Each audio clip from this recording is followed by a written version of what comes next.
بسم اللہ الرحمن الرحیم۔ تو ایک ہندو مسلمان ہوا نا، اس سے پوچھا کہ آپ کیوں مسلمان ہوئے؟ اس نے کہا میں نے سوچا کہ جب اتنے سارے بھگوان ہیں تو اللہ اور محمد صلی اللہ علیہ وسلم دو اور صحیح ہم نے کہا ایسے اسلام نہیں ہوتا بھائی، ہمارے مذہب نے دوسرے کی آزادی میں ٹانگ اڑانے کا تو ہمیں حکم نہیں دیا کہ کوئی مندر جا رہا ہے تو گھسیٹو اس کو مسجد کی طرف، یہ تو ہمیں نہیں کہا۔ چرچ میں عیسیٰ ابن مریم کو پکارا جاتا ہے، ہم اللہ کے علاوہ کسی کی پکار کے قائل نہیں ہیں، ایک نظریہ ہے، ایک سوچ ہے۔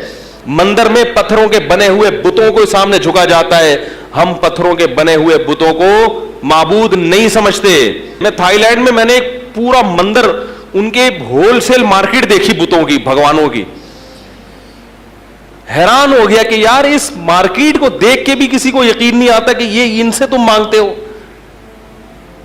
وہ بڑے ایک بت ہے، ایک چھوٹا ہول سیل مارکیٹ تھی، وہاں مناسب ریٹ پہ آپ خرید کے 50 روپے مہنگا کر کے بیچ دیں۔ ارے بھائی تمہارا جو بھگوان ہے وہ ایک طرف تم اس کو حاجت روا بھی مانتے ہو، دوسری طرف تم ہول سیل کے ریٹ الگ ہے، ریٹیل پہ 5 بھگوان کے ساتھ ایک فری ہے بھائی۔ تو ایک ہندو مسلمان ہوا نا، اس سے پوچھا کہ آپ کیوں مسلمان ہوئے؟ اس نے کہا میں نے سوچا کہ جب اتنے سارے بھگوان ہیں تو اللہ اور محمد صلی اللہ علیہ وسلم دو اور صحیح ہم نے کہا ایسے اسلام نہیں ہوتا بھائی۔ تو بہت سے غیر مسلم کہتے ہیں جب ہم اتنے لبرل ہیں کہ بھائی ہم آ جاتے ہیں اور تو تم لوگ کیوں نہیں آتے؟ تو بھائی آپ کے مذہب نے آپ کو اجازت دی ہے، ہمارے مذہب نے اجازت نہیں دی۔ ہمارے مذہب نے دوسرے کی آزادی میں ٹانگ اڑانے کا تو ہمیں حکم نہیں دیا کہ کوئی مندر جا رہا ہے تو گھسیٹو اس کو مسجد کی طرف، یہ تو ہمیں نہیں کہا۔ کتنا اسلام براڈ مائنڈڈ مذہب ہے، دیکھو عیسائی عورت سے نکاح کی اجازت دی اور اس کو آپ چرچ جانے سے روک نہیں سکتے کیونکہ اس کا مذہب ہے، وہ جائے گی۔ لیکن آپ یہ کہو گے بھائی ہمارے مذہب میں الاؤ نہیں ہے کہ میں آپ کے ساتھ عبادت کے لیے چرچ جاؤں، الاؤ نہیں اسلام، کیونکہ اسلام ایک ممتاز مذہب ہے، اس کی تعلیمات ہیں۔ اس نے کہا یہ غلط ہے، چرچ میں عیسیٰ ابن مریم کو پکارا جاتا ہے، ہم اللہ کے علاوہ کسی کی پکار کے قائل نہیں ہیں، ایک نظریہ ہے، ایک سوچ ہے۔ مندر میں پتھروں کے بنے ہوئے بتوں کو سامنے جھکا جاتا ہے، ہم پتھروں کے بنے ہوئے بتوں کو معبود نہیں سمجھتے۔ ہم کہتے ہیں یہ اس قابل نہیں ہے کہ ان کو عزت دی جائے، یہ اس قابل نہیں ہے۔ میں تھائی لینڈ میں نے ایک پورا مندر، ان کے ہول سیل مارکیٹ دیکھی بتوں کی، بھگوانوں کی، حیران ہو گیا کہ یار اس مارکیٹ کو دیکھ کے بھی کسی کو یقین نہیں آتا کہ یہ ان سے تم مانگتے ہو۔ وہ بڑے ایک بت ہے، ایک چھوٹا ہول سیل مارکیٹ تھی، وہاں مناسب ریٹ پہ آپ خرید کے 50 روپے مہنگا کر کے بیچ دیں، ہے بھائی۔ یہ تو ایسے ہی ہو گیا، ابا آپ نے گروی رکھوا دیا کہیں دکان پہ ٹھیک ہے، اور قرضہ لے لیا یا اس سے راشن ڈلوا لیا، ابا کی اس سے بڑی توہین کوئی ہوگی؟ ارے بھائی دکان والا آپ کو سودا نہیں دے رہا تھا تو آپ نے اپنے ابا لا کے گروی رکھوا دی ہے۔ ابا کو جب گروی رکھوانا ابا کی توہین ہے تو ابا کو بیچنا کتنی بڑی توہین ہوگی؟ تو تمہارا جو بھائی خدا کی ویلیو تو ابا سے زیادہ ہوتی ہے نا۔ ارے بھائی تمہارا جو بھگوان ہے وہ ایک طرف تم اس کو حاجت روا بھی مانتے ہو، دوسری طرف تم ہول سیل کے ریٹ الگ ہے، ریٹیل پہ 5 بھگوان کے ساتھ ایک فری ہے بھائی۔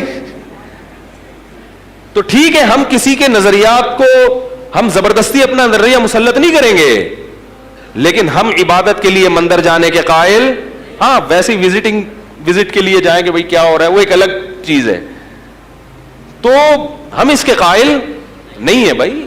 کیوں؟ ہمارے ذہن اس کو قبول نہیں کرتا، ہم ایک اللہ کے ماننے والے ہیں۔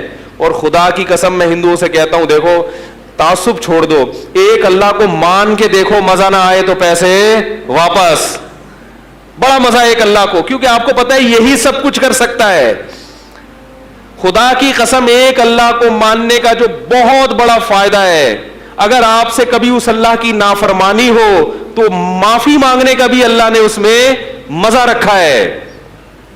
ہم ایک اللہ کو مانتے ہیں تو ٹینشن یہ ہے نا کہ پھر اس کی ساری باتیں ماننی پڑیں گی، بڑی چوڑے میں آ جائیں گے بھائی، یہ مسئلہ ہوتا ہے نا بھائی۔ اسلام کو فالو کرنے میں غیر مسلم کو سب سے بڑی ٹینشن یہ ہوتی ہے کہ اسلام کو فالو کرو تو اتنے سارے احکامات ہیں اس میں، تو بھائی اس میں تو یہ بھی ہے، اس میں تو یہ بھی ہے، اس میں تو یہ بھی ہے، ٹھیک ہے بھائی اسلام میں بہت سارے احکامات ہیں, لیکن اگر ان احکام کو آپ نے توڑ دیا تو معافی کا آپشن بھی اسلام نے دیا ہے. اور وہ کس سے مانگنی ہے معافی؟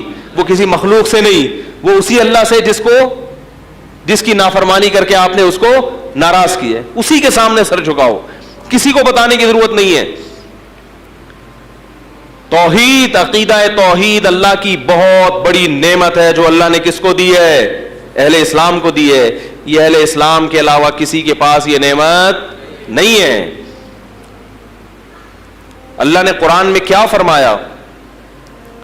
ضرب اللہ مثلا رجلا فیہ شرکاء متشاکسون ورجلا سلما لرجل هل یستویان مثلا.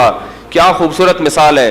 فرمایا بتاؤ ایک آدمی کا ایک آقا ہو, ایک آدمی کے سینکڑوں آقا ہیں, اس کو بھی خوش کرے گا. ایک غلام ہے جس کے کئی بھگوان ہیں, کئی آقا ہیں, اس کو پتہ ہے اس آقا کو بھی خوش کرنا ہے, اس کو بھی خوش کرنا ہے, اس کو بھی خوش کرنا ہے, اس کو بھی خوش کرنا ہے. اور وہ متشاکسون, آپس میں پھڈے باز بھی ہیں, پھڈے باز بھی ہیں. اس کو خوش کرو گے تو وہ کیا ہو رہا ہے؟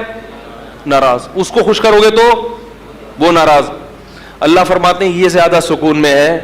وَرَجُلًا سَلَمًا لِرَجُلٍ, جس کا صرف ایک مولا ہو, ایک آقا ہو, ایک آقا ہو. کون سکون میں ہوگا؟ ہمیں پتا ہے ہمارا اصل صرف اللہ ہے, باقی دنیا گئی کہاں؟ تیل لینے. کیا خیال ہے؟ ایک ٹریک پہ چلتا ہے انسان.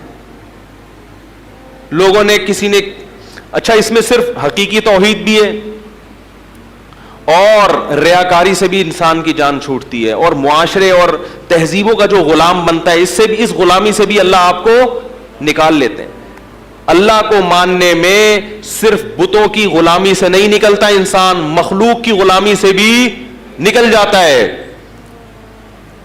آپ کوئی کام کرنا چاہو, معاشرہ آپ کو نہیں کرنے دے گا.